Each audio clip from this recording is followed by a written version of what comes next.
le journal. Vous suivez la première radio privée du Sénégal. Mesdames et messieurs, bonsoir. Merci de nous recevoir chez vous. Les titres de ce journal. Traditionnel.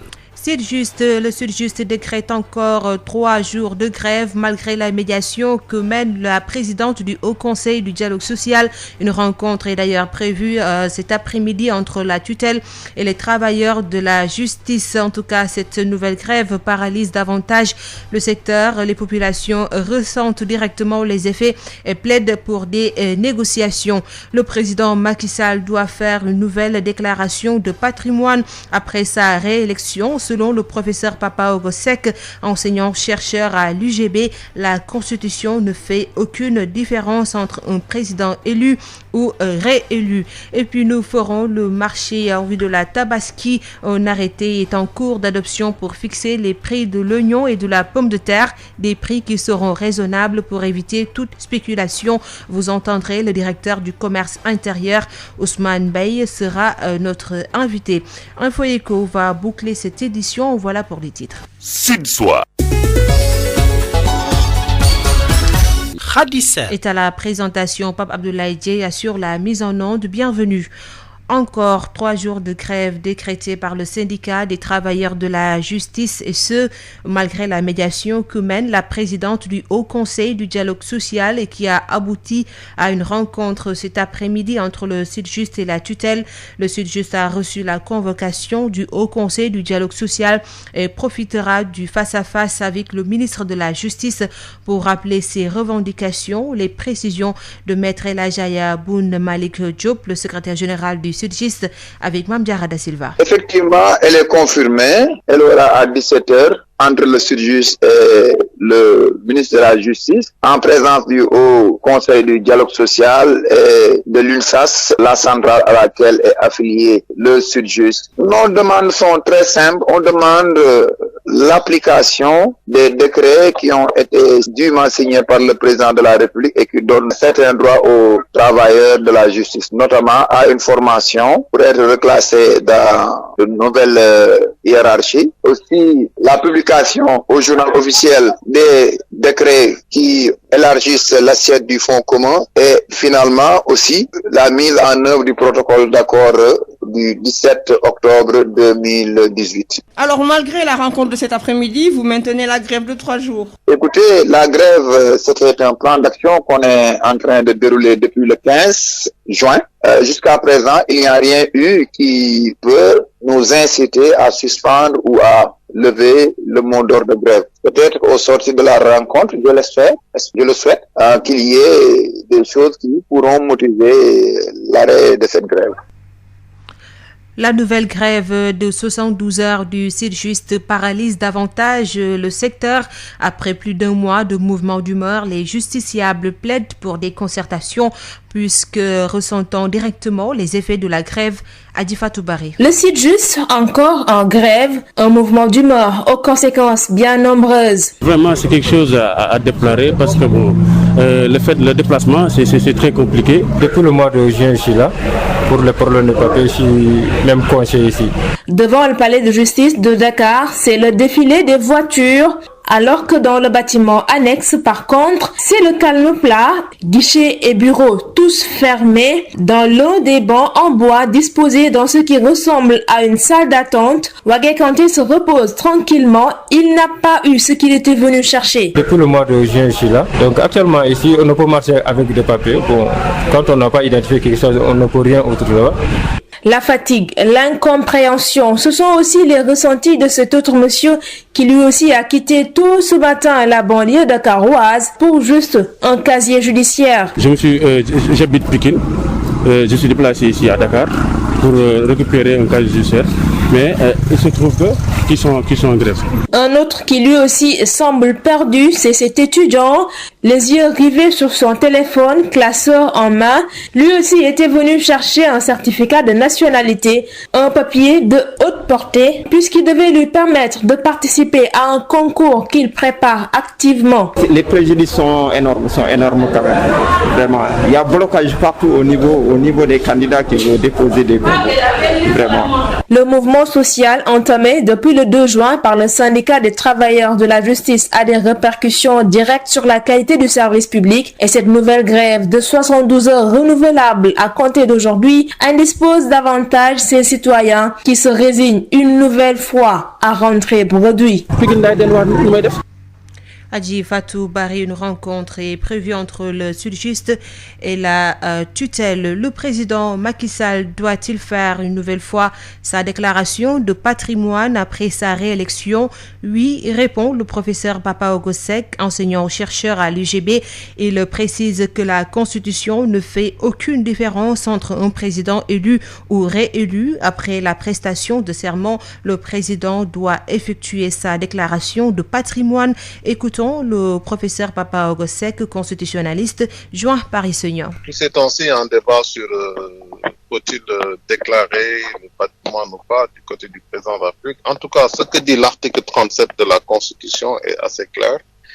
En même temps que le président prête serment devant le Conseil constitutionnel, le deuxième alinéa de l'article 37 dit que le président de la République nouvellement élu fait une déclaration de patrimoine écrite qu'il dépose au Conseil constitutionnel qui la rend publique. Donc, ça, c'est l'article 37 de la Constitution qui le dit. Et la Constitution ne fait pas de différence entre un président élu ou un président réélu. Elle dit tout simplement que le président de la République nouvellement élu. Maintenant, il appartient au Conseil constitutionnel de rendre public, en fait, cette déclaration de patrimoine, ce qui semble n'avoir pas été fait. En tout cas, la Constitution ne fait pas de distinction entre élection et réélection.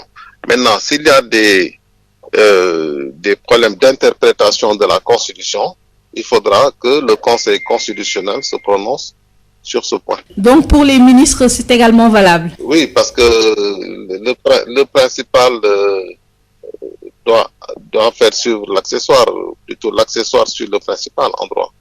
Donc si le président le fait, à moins forte raison, les ministres doivent le faire. Sud FM, l'info, c'est ici. Arrêt des cours au lycée des Parcelles Assainies, une décision de l'administration qui trouve inacceptable que des jeunes squattent le lycée pour y pratiquer le football. Les cours perturbés, ces jeunes ont même menacé le proviseur. L'administration a décidé de porter plainte. Une assemblée générale s'est tenue ce matin.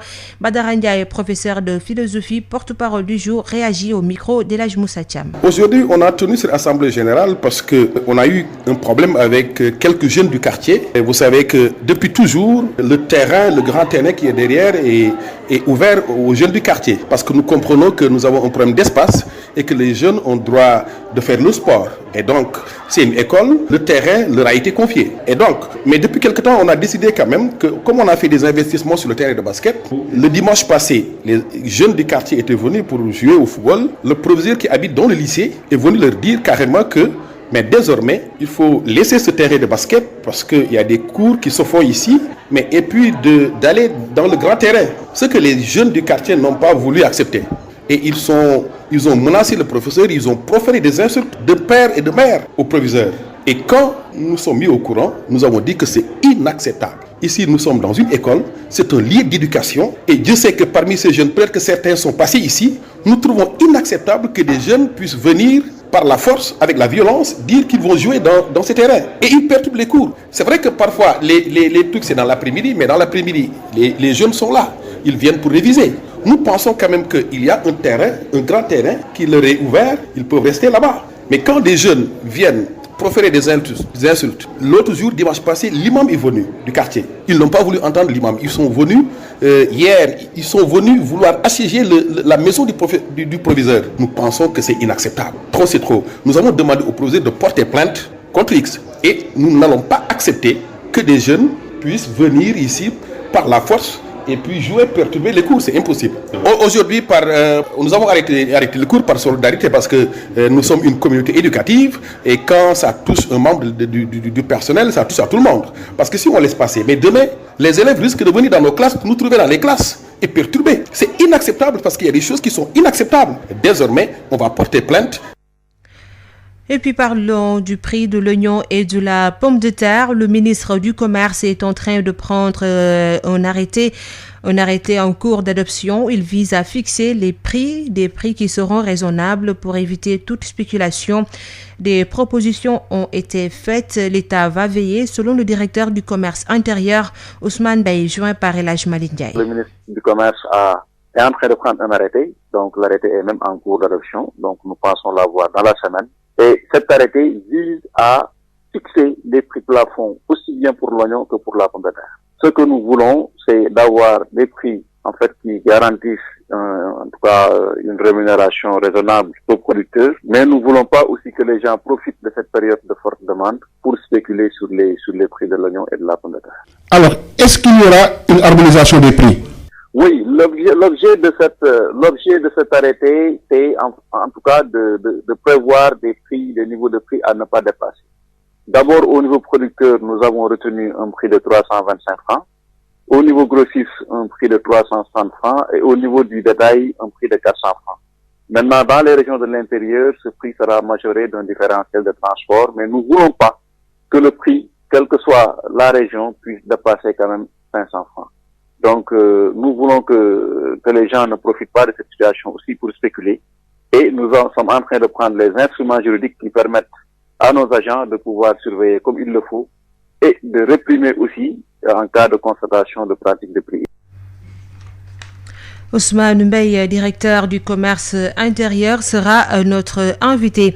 Tabaski 2020, le marché de Thiaroye est bien approvisionné en oignons, mais le prix des kilogrammes sur le marché s'élève à 450 francs contre 250 francs le prix conseillé hors charge. Une différence énorme, dénoncent les commerçants, ces vendeurs qui regrettent aussi l'absence de concertation sur l'homologation du prix. El Hadj Moussa Thiam. Le marché de Thiaroye est bien approvisionné en oignons et en pommes de terre, mais le prix conseillé par les autorités risque de ne pas être suivi par ces commerçants. Actuellement, le prix de l'oignon est de 425 francs sur le marché. Les commerçants qui ont bénéficié de financement ont déjà acheté à prix élevé chez les producteurs, révèle Djibika, commerçant au marché Thiaroye. soble bi amna bu baax mais nag gaay yi dañ ci laxas jaan ndax commerçant yi nga xam ne gaay yi joxoon nañ leen kaas ñoo dem jëndi ci àll bi prix bu seer. Les autorités ont fixé un prix conseillé pour le kilogramme. Des contrôleurs de prix seront à pied d'œuvre pour contrôler les spéculateurs. Pour ces commerçants, au niveau du marché de Thiaroye, il y a absence de concertation sur l'homologation du prix. Martel Abdou Khadr Diop, commerçant au marché Thiaroye. Mais man prix yi ma dégg ne moom la ñu joxe ak prix yi am ci marché bi vraiment am na différence. Donc man li ma ci gis sama xalaat bu gàtt mooy dañ koy yéex a def quoi. Parce que yaakaar naa prix soo koy joxe da nga war a aviser xëy na peut-être ñiy jënd aviser ñiy jaay. Attends war na mat ay 10 jours wala une semaine nga def benn concertation waxtaan ak commerçant yi lu ngeen di jëndee ñu ne ñu ngi jënd attention prix kat warul cher parce que population bi ci lañ bokk. Consommateurs yi dañ cee war a bokk. Baykat bi aussi nga dem waxtaan ak moom ne ko bul jaay yenn prix yi bien avant soo ko waxoon au moins une semaine avant commerçant yi doon jënd dañuy daal di toog ndànk daal di bañ a jënd xam ne yëf yi mu ngi commencé am fu mu yem mais yaakaar naa suñu xëyee rek joxe ay prix fekk gars yi jëndoon ay prix yu cher ba pare. Les commerçants rencontrés sur place nous ont confié avoir subi beaucoup de pertes lors du semi-confinement causé par le Covid-19 et actuellement beaucoup d'entre eux veulent se faire une santé financière avec cette opération pour la Tabaski, mais la nouvelle mesure sur le prix commence à faire déjà graisser des dents. Marché Thiaroye et la Moussa Thiam pour la radio Sud FM. Moussa Thiam, à Saint-Louis, l'Union régionale des pêcheurs artisanaux du Sénégal a rencontré la presse ce matin pour se pencher sur la situation de leurs camarades installés à Nouadhibou en Mauritanie. Ces membres révèlent que ces derniers sont restés 20 jours sans pouvoir mener leur activité de pêche faute d'autorisation, nous dit Yves Tendeng. Cette rencontre fut l'occasion pour les responsables de l'Union régionale des pêcheurs artisanaux de Saint-Louis d'alerter et d'attirer l'attention des autorités étatiques sur les difficultés auxquelles sont confrontés leurs camarades installés à Nouadhibou en Mauritanie. En effet, ces derniers n'arrivent plus à exercer convenablement leur activité de pêche et ce depuis plusieurs jours, renseigne Balandiaï Gueye, vice-président de l'URPAS. Le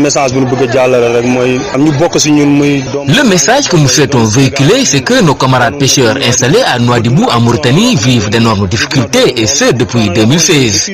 Mais pire, ils sont restés 20 jours sans pouvoir aller à mer. Leurs pirogues, au nombre d'un millier, sont toutes interdites d'activité de pêche. Et leurs propriétaires sont en ce moment très inquiets et désemparés.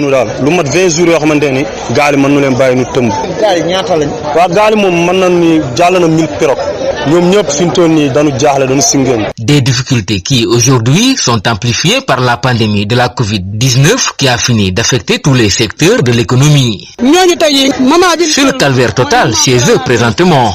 Et avec les impacts de la Covid-19, ils n'arrivent plus à joindre les deux bouts ni à assurer les dépenses quotidiennes. D'où leur cri de cœur lancé à l'endroit du chef de l'État Macky Sall afin qu'il vienne en aide à cette communauté de pêcheurs sénégalais longtemps installés en Mauritanie.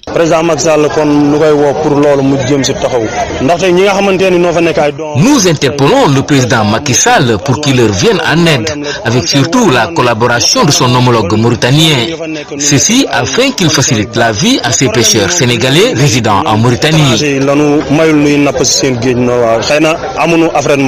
Saint-Louis, Yves Tendeng, Sud FM. Évolution de la pandémie de Covid-19 au Sénégal, le pays a atteint le seuil des 170 morts après 3 décès supplémentaires enregistrés au cours de ces dernières 24 heures, 138 nouvelles contaminations également recensées par le ministère de la Santé et de l'Action sociale, dont 41 cas issus de la transmission communautaire, ce qui porte le bilan à 8948 diagnostiqués positifs au nouveau coronavirus, selon le bilan épidémiologique quotidien présenté par le directeur de la prévention, Dr Mamadou Ndiaye, que je vous propose d'écouter. Sur 639 tests réalisés, 138 sont revenus positifs, soit un taux de positivité de 21%. Les cas positifs sont répartis comme suit: 97 cas contacts suivis par nos services, 41 cas issus de la transmission communautaire est réparti entre Mbao 5, Ouest Foire 3, Saint-Louis 3, Ziguinchor 3, Mermoz 2, Tchadjaï 2, Parcelles Assainies 2, Yoff 2, Almadi 1, Avenue Lamine Gueye 1, Bignona 1, Koloban 1, Diamniadio 1, Diourbel 1, Gibraltar 1, Guédiawaye 1, HLM 6 1, Joal 1, Kaolack 1, Liberté 2 1, Liberté 6 1, Mamel 1, Nioro 1, Nord Foire 1, Rufisque 1, Touba 1 et Yombol 1. 54 patients hospitalisés ont été contrôlés négatifs et déclarés guéris. 34 cas sont pris en charge dans nos services de réanimation. 3 décès ont été enregistrés ce dimanche 19 juillet 2020. L'état des autres patients est resté stable. À ce jour, 8948 cas ont été déclarés positifs, dont 6002 guéris, 170 décédés et donc 2775 sous traitement.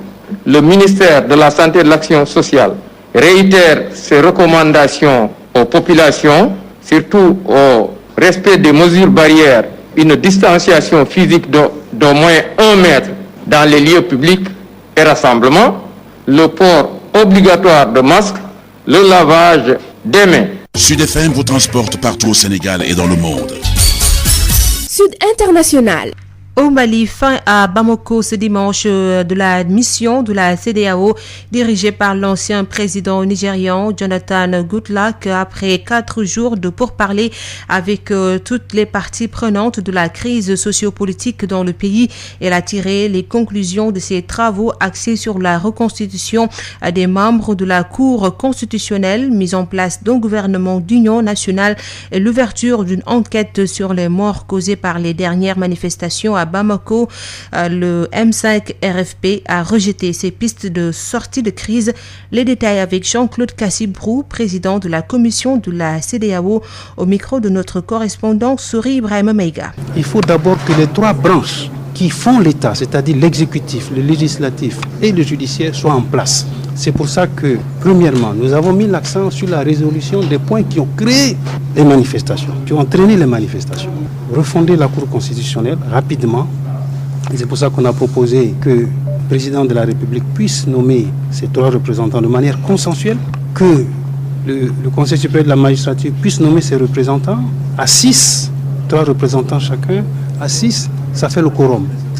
Que la Cour ainsi constituée puisse délibérer et vider le contentieux posé par les 31 députés dont l'élection pose problème. Vous savez que la crise a été déclenchée par cette élection des 31 députés et apparemment parce que la Cour constitutionnelle a changé les résultats. C'est ça qui a déclenché la crise.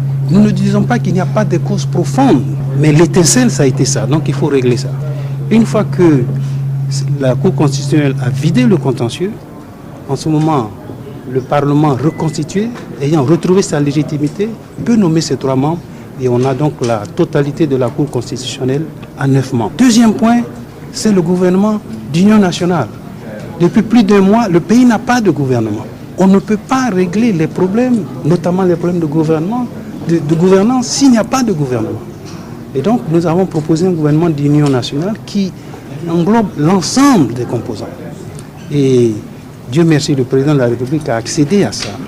Donc, il s'agit maintenant de mettre en place ce gouvernement d'union. Ce que nous avons dit, c'est que malheureusement, il y a eu mort d'homme le 10 juillet.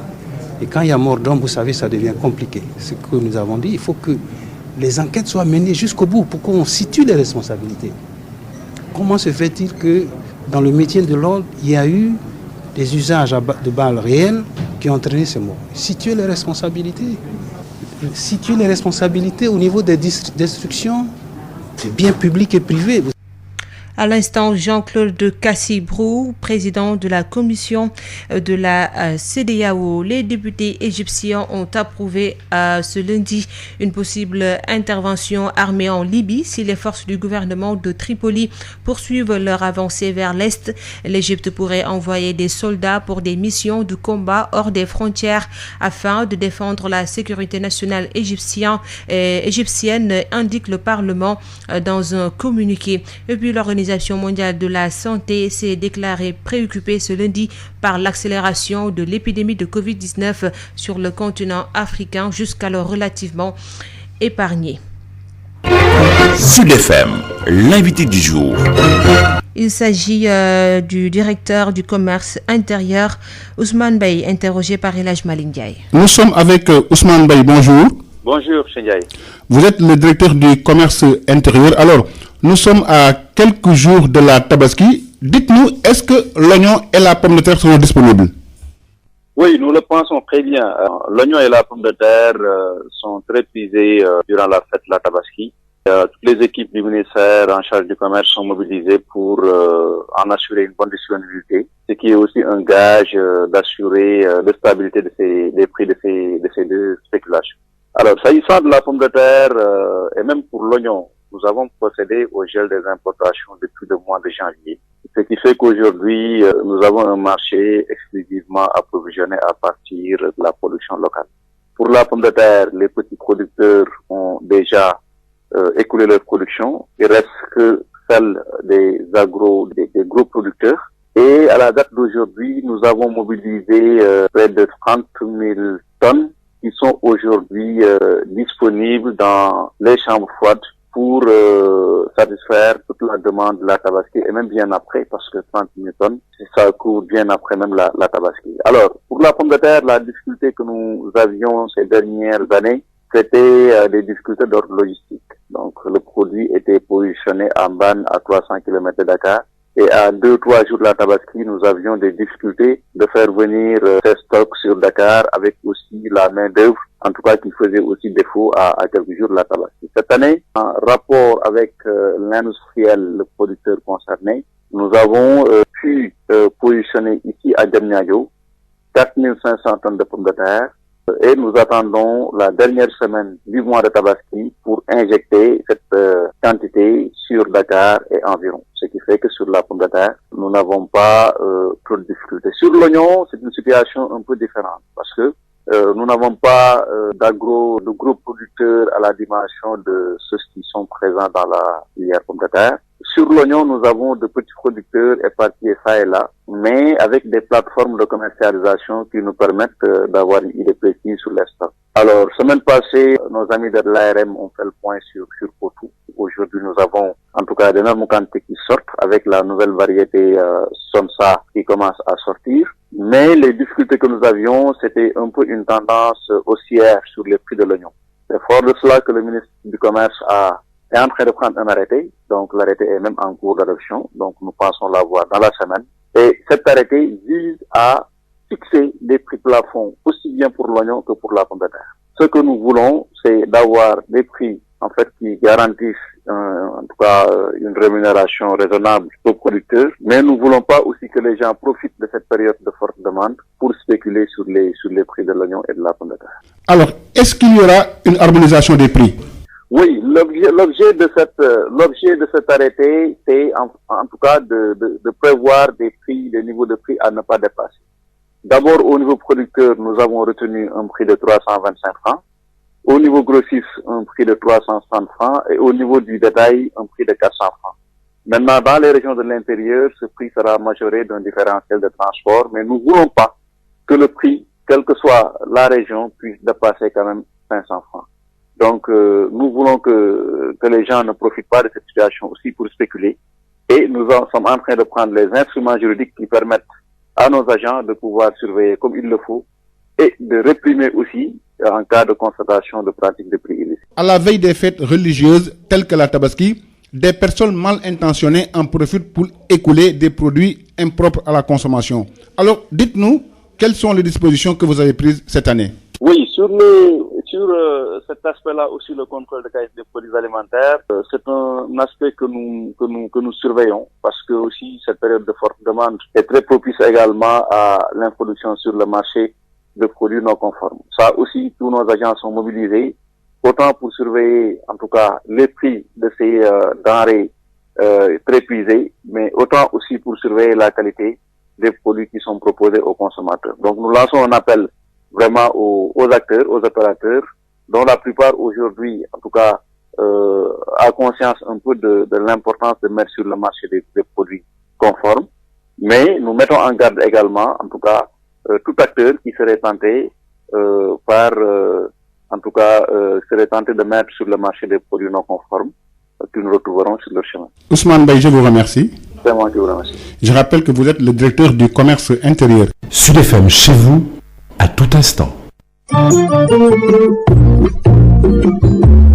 BICIS, Banque internationale pour le commerce et l'industrie du Sénégal, la BICIS, la banque Le Monde qui change, vous offre le journal de l'économie. Bonjour. Malgré les difficultés de commercialisation, les opérateurs de la filière anacarde de Ziguinchor tirent un bilan positif de la campagne de commercialisation de la noix d'anacarde. Le président du cadre de concertation des opérateurs de la filière anacarde de la région de Ziguinchor, Siaka Diallo, s'en explique au micro de Ignace Ndeye. Nous l'avons démarré difficilement parce que nous n'avons pas reçu les financements très tôt. Nos partenaires indiens ont acheté beaucoup de noix. Au moment où nous achetons, les prix étaient un peu exorbitants. Donc c'est grâce à la DER venue nous appuyer à travers les banques pour que nous puissions acheter la noix. Sans cela, il n'y aura pas de campagne en Casamance. Quelle est la quantité qui a été exportée? Nous venons de faire une évaluation. Je pense qu'on a 10 000 tonnes qui est déjà exportée, que moi-même je n'en croyais pas. C'est un effort très important compte tenu de cette situation. Nous espérons encore exporter, mais les difficultés restent toujours au niveau de la commercialisation entre les acteurs locaux et nos partenaires extérieurs. 10 000 tonnes, ça veut dire que vous êtes loin des prévisions escomptées de 80 000 tonnes que vous avez visées cette année. Tout à fait. Nous pensons qu'on allait atteindre peut-être les 100 000 tonnes, mais je vous dis en toute sincérité, est-ce qu'on va atteindre les 80 000 tonnes? Je n'y crois pas. Il y avait un bilan à faire par rapport à cette présente campagne. Quel serait ce bilan? Un bilan positif. En réalité, l'ouverture des aéroports, ça va permettre à nos partenaires de venir et pouvoir acheter les noix avec nous. Le journal de l'économie, c'est fini. Merci de votre fidélité. La B6, Banque internationale pour le commerce et l'industrie du Sénégal, la B6, la banque Le Monde qui change, vous a offert le journal de l'économie.